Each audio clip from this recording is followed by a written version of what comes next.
빗방울이 차창을 두들기는 소리가 점점 격해졌다. 강석호는 레커차 운전석에 몸을 기댄 채 졸음쉼터의 어둠 속에서 무전기만 응시하고 있었다. 15년째 고속도로의 사고 현장을 누비며 대형 견인차를 몰아온 그였지만 요즘은 일이 손에 잡히지 않았다. 2년 전 그날이 자꾸만 떠올랐다. 아내가 마지막으로 웃으며 저녁에 미역국 끓여놓을게 하던 목소리. 그리고 3시간 뒤 걸려온 병원 전화. 중앙선을 넘어온 차량의 정면 충돌. 아내는 그 자리에서 즉사했다. 그 이후로 석호는 사람들과 거리를 뒀다. 말을 섞는 것도 눈을 마주치는 것도 피했다. 오직 무전기 소리에만 반응하며 밤의 도로를 떠돌았다. 집에 가면 너무 고요해서 견딜 수 없었고 사람들 틈에 있으면 혼자인 게 더 명확해졌다. 35번 차량 응답 바랍니다. 천안 휴게소 부근 접촉사고 발생. 무전기에서 목소리가 흘러나왔지만 석호는 대답하지 않았다. 오늘은 유난히 태풍이 거셌다. 7월 중순임에도 불구하고 기상청은 강풍주의보를 내렸고 고속도로 곳곳에서 사고 소식이 들려왔다. 쾅! 쾅! 쾅! 갑자기 누군가 차창을 세차게 두드렸다. 석호는 깜짝 놀라 고개를 돌렸다. 유리창 너머로 얇은 바람막이 점퍼를 머리에 뒤집어 쓴 여자가 서 있었다. 비에 흠뻑 젖은 그녀는 떨리는 손으로 계속 창문을 두드렸다. 석호는 조심스럽게 창문을 조금 내렸다. 무슨 일이십니까? 제발요, 저를 영종도까지만 데려다 주세요. 여자의 목소리는 절박했다. 그녀는 주머니에서 무언가를 꺼내 석호에게 내밀었다. 작은 금반지였다. 이거 드릴게요. 제발 부탁이에요. 아무것도 묻지 말아주세요. 석호는 그녀의 눈을 보았다. 공포와 절망이 뒤섞인 눈빛이었다. 마치 2년 전 아내의 마지막 순간을 알려주던 의사의 눈빛처럼 간절했다. 영종도요? 지금 입이에요? 네, 제발요. 저 정말 급해요. 석호는 잠시 망설였다. 하지만 그녀의 떨리는 몸과 겁에 질린 표정을 보자 거절할 수가 없었다. 타세요. 여자는 재빨리 조수석 문을 열고 차에 올라탔다. 석호는 시동을 걸며 그녀를 힐끗 쳐다보았다. 그녀의 이름은 아직 알지 못했지만 무언가 심각한 일에 휘말려 있다는 것만은 확실했다. 차는 고속도로에 진입했다. 와이퍼가 미친 듯이 움직였지만 시야는 여전히 뿌옇기만 했다. 석호는 조심스럽게 속도를 줄이며 앞만 바라봤다. 옆자리의 여자는 한참 동안 아무 말도 하지 않았다. 물이라도 드시겠습니까? 석호가 먼저 침묵을 깼다. 여자는 고개를 저었다. 그녀의 손은 여전히 떨리고 있었다. 한참을 달리자 여자가 조심스럽게 입을 열었다. 감사합니다. 정말로요. 괜찮습니다. 근데 혹시 다치신 건 아니십니까? 석호는 그녀의 소매자락 사이로 보이는 하얀 붕대를 눈치챘다. 그 위로 검은 멍자국이 배어나와 있었다. 여자는 순간 몸을 움츠렸다. 그리고는 긴 한숨을 내쉬었다. 제 이름은 연희예요. 김연희. 강석호입니다. 석호 씨, 제가 지금 도망치는 중이에요. 연희는 떨리는 목소리로 자신의 이야기를 털어놓기 시작했다. 그녀는 원래 클래식 연주자였다. 대학 시절부터 촉망받던 첼리스트로 소규모 연주회를 다니며 꿈을 키워왔다. 하지만 3년 전 어머니가 치매 진단을 받으면서 모든 게 무너졌다. 요양원 비용을 감당할 수 없었던 연희는 의붓 오빠에게 도움을 청했다. 그는 흔쾌히 돈을 빌려줬다. 하지만 조건이 있었다. 그가 운영하는 사설 도박장의 보증인이 되어달라는 것이었다. 처음엔 형식적인 거라고 했어요. 그냥 서류에 사인만 하면 된다고요. 연희의 눈가에 눈물이 맺혔다. 하지만 그것은 시작에 불과했다. 의붓 오빠는 점점 더 큰 금액의 보증을 요구했고 연희가 거부하자 태도가 돌변했다. 일주일 전부터 저를 감금했어요. 휴대폰도 빼앗기고 외출도 못하게 하고 매일 밤 술 취해서 와서는 욕설을 퍼붓고 때렸어요. 석호는 핸들을 쥔 손에 힘이 들어갔다.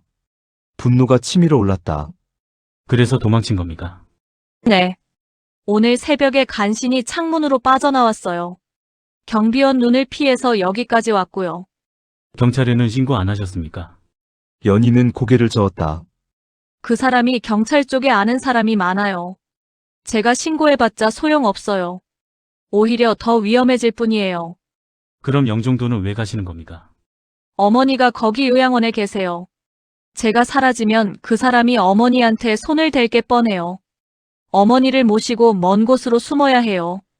연희는 주머니에서 금반지를 다시 꺼내 보였다. 이거 제가 첫 연주회 페이로 어머니께 사드린 거예요. 이것밖에 없어요. 석호는 그 반지를 보며 가슴이 먹먹해졌다. 저 작은 반지 하나에 딸의 사랑과 절박함이 모두 담겨 있었다. 반지는 됐습니다. 일단 영종도까지 무사히 가는 게 먼저입니다. 연희는 석호를 바라보며 조용히 고개를 숙였다. 그녀의 어깨가 작게 떨렸다. 밖에서는 여전히 빗줄기가 쏟아지고 있었다. 평택 톨게이트를 빠져나온 지 10분쯤 지났을 때였다. 백미러에 검은색 외제차 한 대가 빠른 속도로 따라붙는 게 보였다. 석호는 본능적으로 불안함을 느꼈다.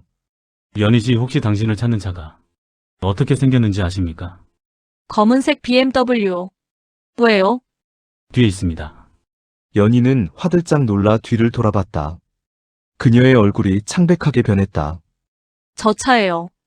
제 오빠가 보낸 사람들이에요. 검은 차는 점점 더 가까이 다가왔다.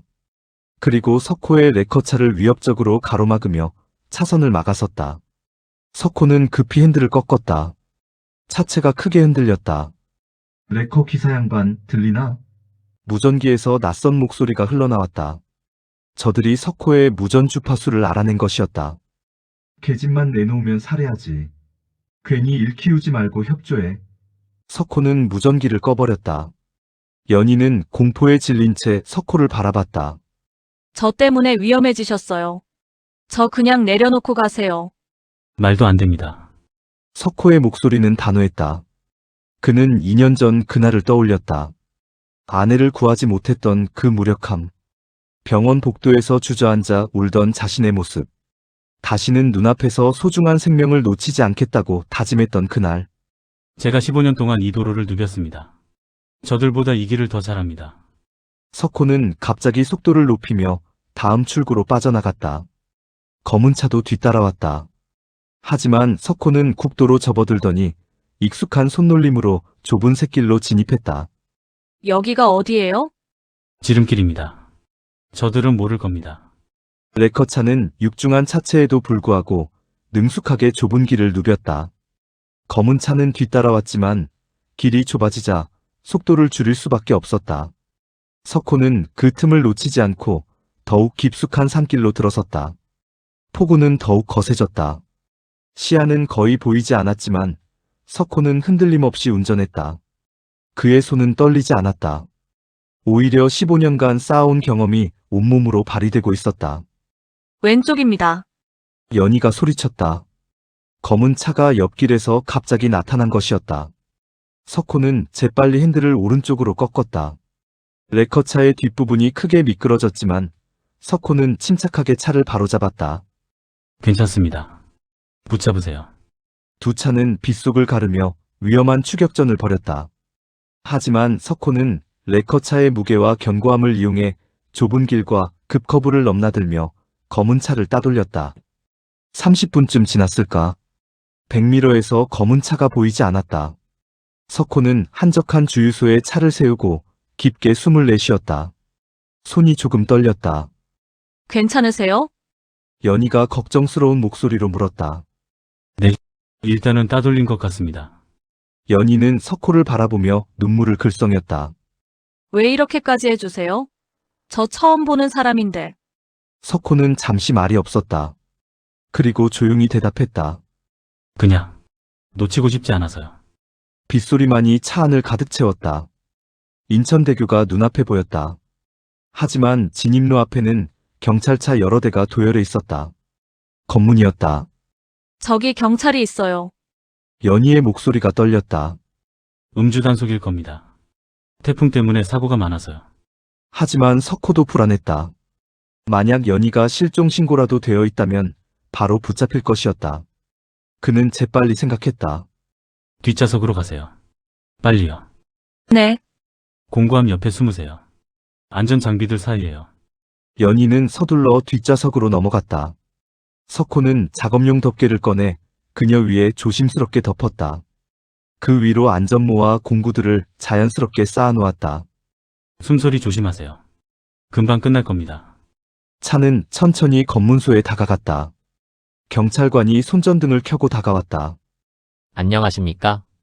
면허증 좀 보여주시겠습니까? 네, 여기 있습니다. 석호는 침착하게 면허증을 건넸다. 경찰관은 면허증을 확인하더니 차 안을 살폈다. 어디 가시는 길입니까? 영종도요. 새벽에 견인건이 있어서요. 이 시간에도 일하시네요. 수고 많으십니다. 경찰관이 차 뒤를 둘러보더니 다시 운전석 쪽으로 왔다. 그의 시선이 조수석에 놓인 연한 보라색 스카프에 멈췄다. 저건 뭡니까? 석호의 심장이 쿵 내려앉았다. 그것은 아내의 것이었다. 2년 전 아내가 마지막으로 두르고 나갔던 스카프. 석호는 그것을 버리지 못하고 늘 조수석에 두고 다녔다. 먼저 간 집사람이 제일 아끼던 겁니다. 석호의 목소리가 낮게 깔렸다. 마음이 울적할 때면 옆자리에 두고 달립니다. 혼자 운전하는 게 외로워서요. 경찰관은 석호의 얼굴을 자세히 봤다. 그의 눈가에 깊게 패인 주름과 쓸쓸함이 묻어나는 표정을. 경찰관은 잠시 말이 없었다.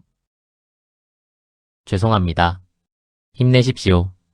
경찰관은 차렷 자세로 경례를 올렸다. 그리고 손을 들어 길을 열어주었다. 안전 운전하세요. 감사합니다. 석호는 천천히 차를 출발시켰다. 검문소를 완전히 벗어나자 그는 깊게 숨을 내쉬었다. 손이 떨렸다. 연희 씨 이제 괜찮습니다. 뒷좌석에서 연희가 조심스럽게 고개를 들었다. 그녀는 조수석의 보라색 스카프를 바라봤다. 부인분 거였군요. 2년 전에 교통사고로 갑자기 떠났습니다. 죄송해요. 제가 몰랐네요. 석호는 스카프를 가만히 쓰다듬었다. 아내의 향기는 이미 사라진 지 오래였지만 그 촉감만은 여전히 생생했다. 괜찮습니다. 오히려 잘 됐어요. 네. 집사람이 당신을 구해준 겁니다. 저 스카프가 아니었으면 경찰이 더 의심했을 거예요. 연희는 눈물을 글썽이며 스카프를 바라봤다. 감사합니다. 부인께도요. 석호는 아무 말 없이 고개를 끄덕였다. 그리고 다시 핸들을 잡았다. 밖에서는 비가 잦아들고 있었다. 인천대교의 불빛이 어둠 속에서 희미하게 빛났다. 아내의 유품이 연희를 살린 방패가 된 순간이었다. 석호는 조용히 중얼거렸다. 여보 고마. 차는 다리 위를 천천히 건너가기 시작했다. 영종도 선착장에 도착했을 때 비는 완전히 그쳤다. 새벽 안개가 천천히 걷히며 희미한 아침 햇살이 바다를 비추기 시작했다. 석호는 차를 세우고 시동을 껐다. 긴 밤이었다.